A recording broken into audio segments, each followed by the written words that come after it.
안녕하세요. 구명모 법무사입니다. 최근 7월 28일자로 보건복지부에서 2024년 기준 중위소득을 확정하여 발표하였는데요. 이 기준 중위소득이 개인회생에도 상당히 큰 영향을 미칩니다.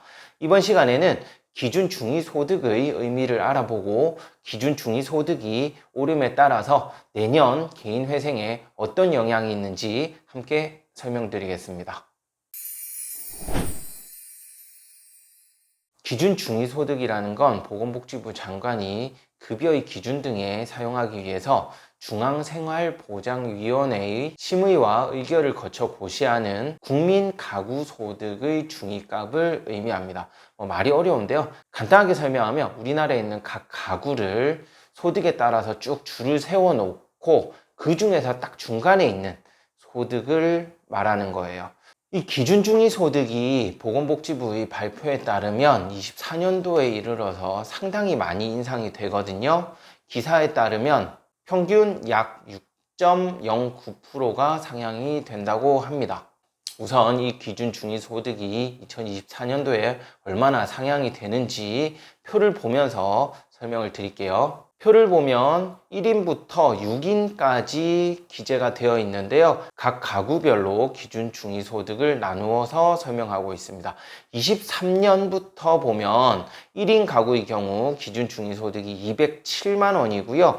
24년도에는 222만 원으로 인상이 됩니다. 2인 가구의 경우 345만 원에서 368만 원으로, 3인 가구는 443만 원에서 471만 원으로, 4인 가구는 540만 원에서 572만 원으로, 5인 가구는 633만 원에서 669만 원, 6인 가구는 722만 원에서 761만 원으로 대폭 상승을 하게 됩니다. 이 기준 중위소득 자체만으로는 개인회생에 직접적으로 영향이 있는 건 아니고, 기준 중위소득을 기초로 하여 산정되는 최저생계비가 개인회생 변제금과 직접적으로 연관이 있게 되는 거죠.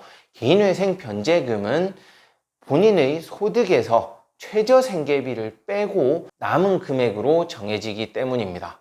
이 최저생계비는 기준 중위소득의 60%를 의미하거든요. 따라서 기준 중위소득이 오르게 되면 최저생계비도 따라서 상향이 됩니다.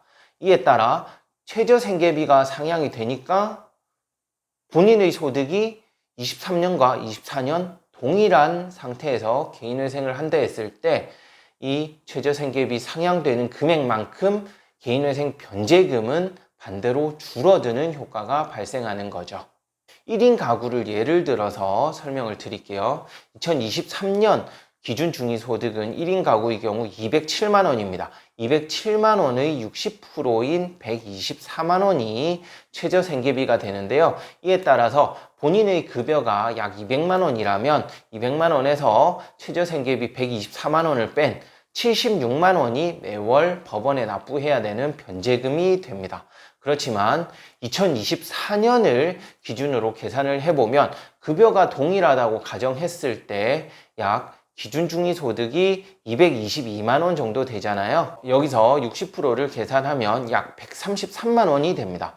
즉 2023년보다 최저생계비가 약 9만 원 정도 늘어나는 것이죠. 따라서 똑같이 200만 원의 월급을 받는다고 가정했을 때 2024년도에 개인회생을 하게 되면 월 변제금이 67만 원이 되면서 2023년 기준 동일한 조건으로 한다 가정하면 약 변제금이 9만 원 정도 매월 줄어드는 그러한 효과가 발생하는 거죠.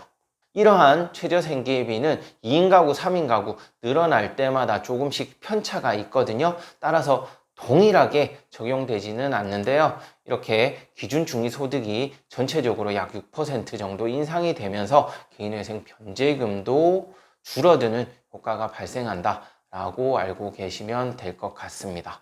다만 2024년도부터 적용이 되는 것이기 때문에 아직까지 2024년이 되려면 몇 개월 남아있죠. 그러므로 2024년도쯤 개인회생을 한다고 가정을 했을 때 이 내용을 참고하시면 되겠고요. 기존에 개인회생을 이미 진행하신 분들은 이에 관해서 소급 적용이 되지 않으니까 기존 변제금 그대로 수행을 하면 되겠습니다. 네, 끝까지 시청해 주셔서 감사하고요. 구독, 신청, 좋아요도 꼭 부탁드리겠습니다. 고맙습니다.